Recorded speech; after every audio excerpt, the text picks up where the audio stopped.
can't think of anything crueler than to have a whole people have to sit and watch their neighbours and their children, their parents, their families die.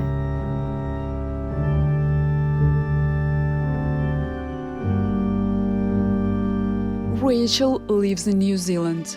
She has never been to Ukraine, though the facts of Ukrainian history she has occasionally discovered horrify her. I can't think of anything more cruel than that. According to different estimations, the Soviet power murdered more than 7 million Ukrainians in less than 1.5 years. The communist regime always hid its criminal actions, so the exact number of murdered is still not clear, although it is known that the number of killed exceeds twice the population of Rachel's native country, New Zealand. And then for everybody else in the world just to sit there silently and do nothing and say nothing and let it go. According to rough estimations and considering the people who died because of malnutrition, suicide, repressions and cases of cannibalism, Holodomor, man-made famine, took the lives of more than 14 million people. Rachel has applied to the government of New Zealand with a petition to acknowledge Holodomor in 1932-1933 in Ukraine as an act of genocide. I realised that my country, that New Zealand, was not on the list of countries who recognised this as a genocide, and yet the little bit of research that I had done quite clearly showed that it was genocide. During that time in Ukraine, 17 people died each minute, 1,000 people died each hour, and about 25,000 each day. The Soviet power confiscated all household foodstuff, even the last grain. And they took everything they could even to cook with. They took everything.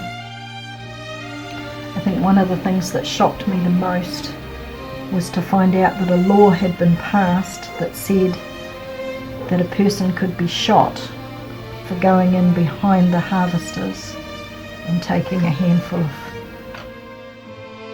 Mostly children died. The average length of a human life in 1932-1933 in Ukraine was the lowest in human history at only 7-10 years.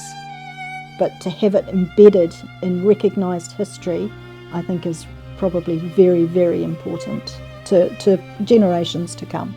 Ukraine is a country with fertile land, the land of grain producers, and farmers have never suffered from the lack of foodstuff. The famine was man-made by the authorities of the Soviet Union to eliminate a Ukrainian independence movement and Ukraine as a nation. If it truly was accidental and just bad policy, bad policy in terms of the food, agricultural, they wouldn't have prevented people from leaving the area. When they said you have to stay there and starve to death, that was when it becomes obvious that this was targeted. This was murder. It wasn't just an accident. It wasn't somebody made a stupid decision in terms of agriculture. This was somebody who decided that these people needed to die and killed them. Rachel believes that such hideous crimes against humanity should be unacceptable in future. For this very reason, New Zealand has to join the countries acknowledging Holodomor as a genocide. It's fairly obvious that it was targeted and it was genocide. The petition created by Rachel is signed by people all over the world.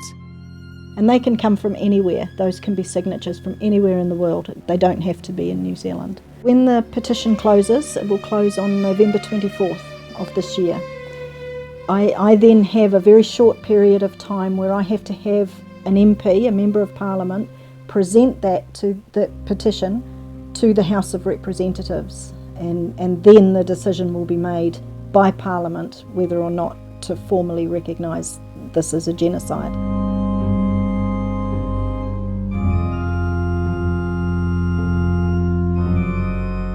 You have the opportunity to save people from such crimes in future by signing the petition before the 24th of November.